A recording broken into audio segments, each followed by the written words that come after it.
Hola Casas y Más, bienvenidas a casa. Soy Lucía Holmberg, paisajista. Es un placer recibirlas.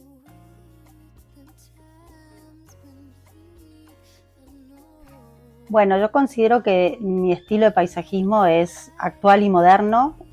Usamos líneas geométricas definidas que perduran en el jardín con el tiempo, pues también marcadas, y incorporamos a esas líneas plantas que nos sorprendan, siempre guiando nuestros jardines con alguna planta rectora que nos dé esa armonía y tranquilidad en el jardín.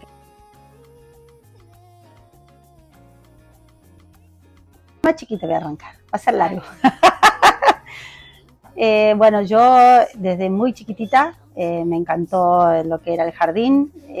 Mis padres nos mudamos cuando yo tenía 3 años a una casa de una señora inglesa que tenía un jardín súper, y desde ahí yo iba al vivero con mamá a elegir las plantas que hacían falta. Venía el jardinero y yo corría atrás del jardinero, era lo que más me gustaba. Pero bueno, cuando terminé el colegio no lo vi como una carrera laboral, así que empecé otras cosas, trabajé en oficinas, hice otro tipo de trabajos, y cuando fui mamá y tuve la oportunidad de tener una casa con un jardín muy grande, empecé de a poquito a diseñarlo yo y a cuidarlo.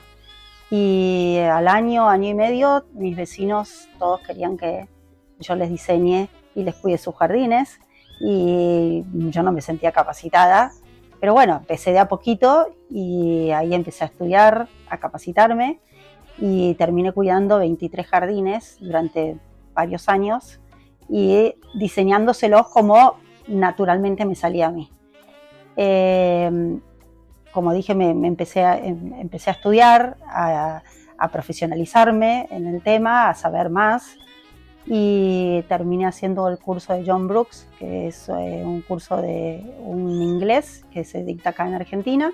Es muy bueno, yo lo tomo como un máster en paisajismo, y que eso me dio la herramienta para profesionalizar definitivamente mi trabajo y dedicarme exclusivamente al diseño y ejecución de obras.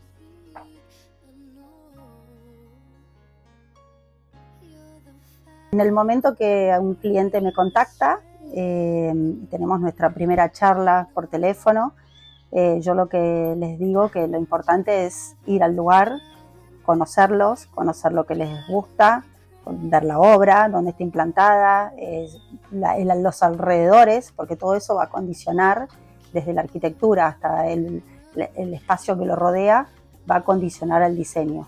Y fundamentalmente escuchar al cliente, qué es lo que el cliente espera del jardín y cuáles son sus necesidades.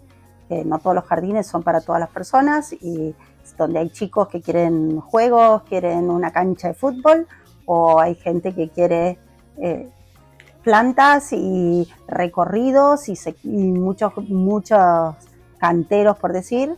Y bueno, hay que escuchar al cliente, para mí es lo más importante, y después poder diseñar de acuerdo a ellos.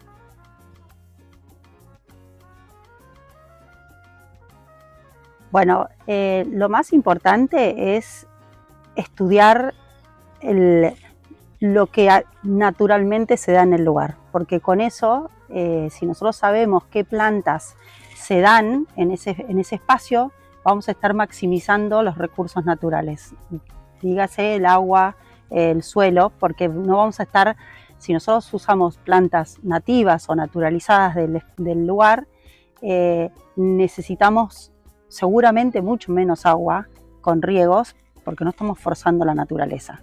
Y eso es sumamente importante hoy en día, tratar de maximizar los recursos naturales. Lo mismo con la tierra. Si nosotros tenemos espacios a desarrollar donde el suelo es pesado, es húmedo, en vez de estar cambiando toda la tierra, que va a llevar mucho impacto, si usamos las plantas que se adaptan a ese suelo, va a ser mucho más beneficioso para el medio ambiente.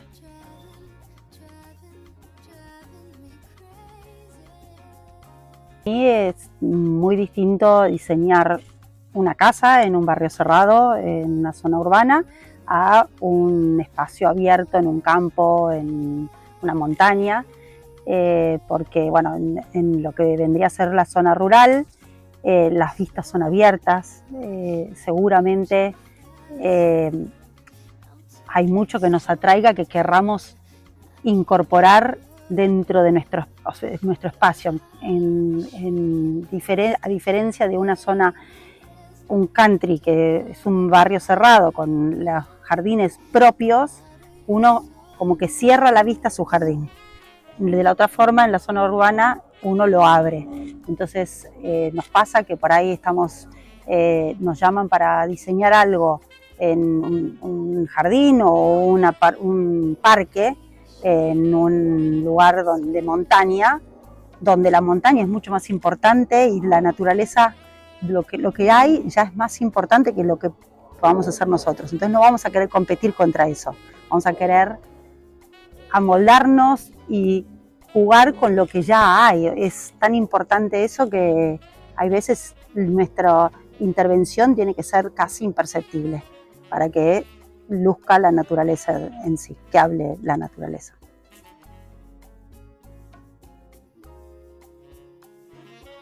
Los desafíos para mí son súper interesantes y me divierten.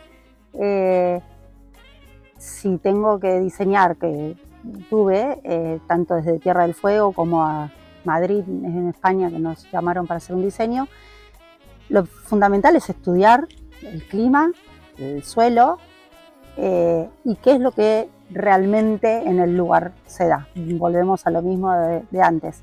La selección de plantas va a ser de acuerdo a lo que hay y lo que se da, lo que está, nos vamos a forzar a la naturaleza.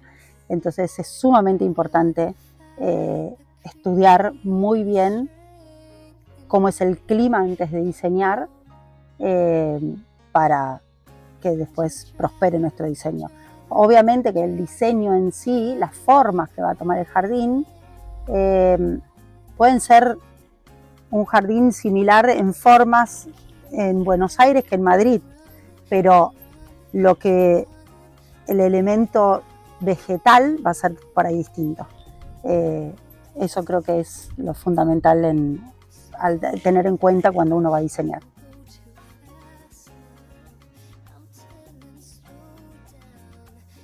Bueno, así como un proyecto que me divirtió hacer, hay tres.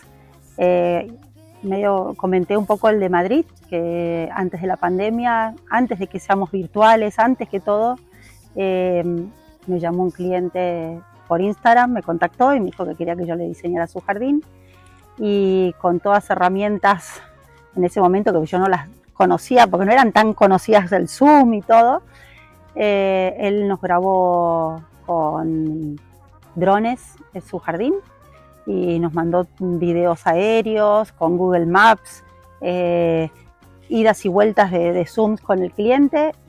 Tuvimos que diseñar el jardín a distancia y fuimos a entregar el proyecto, invitados por él a Madrid, y para marcar en el lugar si nuestro proyecto realmente cerraba bien con las medidas, etc. Así que fue una linda experiencia.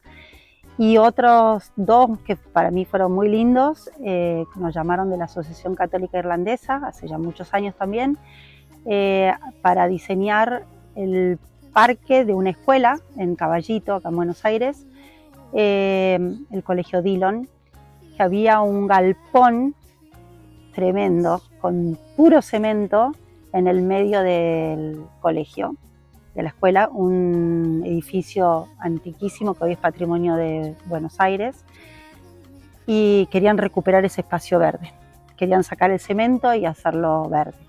Y nuestro desafío fue estudiar qué había sido ese edificio antes del colegio y cómo era. Y descubrimos que había sido un convento, entonces nos inspiramos en un claustro donde las maestras puedan tener sus espacios de recreación, espacios entre horas, a ir a leer, y que lo usaran.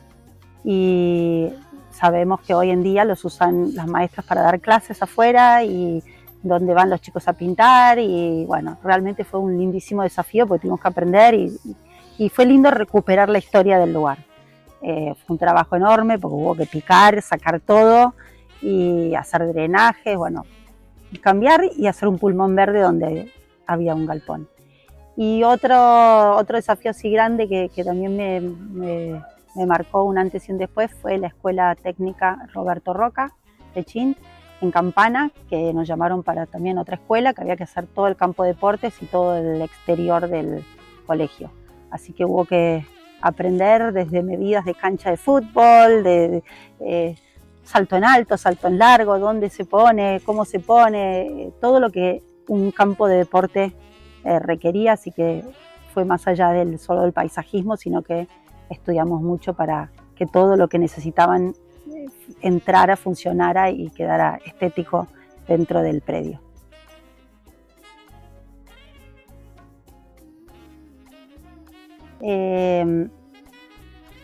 Si no saben nada, nunca tuvieron un jardín, que se asesoren con alguien, porque nos pasa gente que intentó y prueba y me llaman y ay, ya perdí, gasté y compré plantas y no me gusta y nada queda bien, porque claro, uno va al vivero y se tienta y compra y después hace un menjunje y no tiene orden. O sea que primero que se asesoren, pero que es fundamental para mí un jardín que tiene que ser un refugio de paz. Tu casa, el jardín para mí tiene que, uno puede salir y decir, ay, hay paz. Y para eso tiene que estar con formas claras, definidas, geométricas, pueden ser curvas, pueden ser rectas, pero que estén las formas desde el vamos definidas y que tenga una plantación que nos sorprenda, que cambie con las estaciones, que haya momentos que no estén tan lindos como en el invierno, pero que en primavera uno salga y diga wow, que tenga vida, que atraiga picaflores, que atraigan mariposas, que sean jardines para vivir, que tengan recorrido, que tengan espacios, porque un jardín estético solo, sin ningún rinconcito, sin ningún lugar para vivirlo, pasa a ser solo para mirar y no se vive. El jardín tiene que ser vivido. Y si tiene algún rincón que no esté, que sea para chirimbolos, para entrar en el mundo de las plantas y tener sus plantitas o su huerta y meter la mano en la tierra, mejor. Que sea un lugar también de relax y de experimento. Eso es lo que yo les digo que tengan en sus jardines.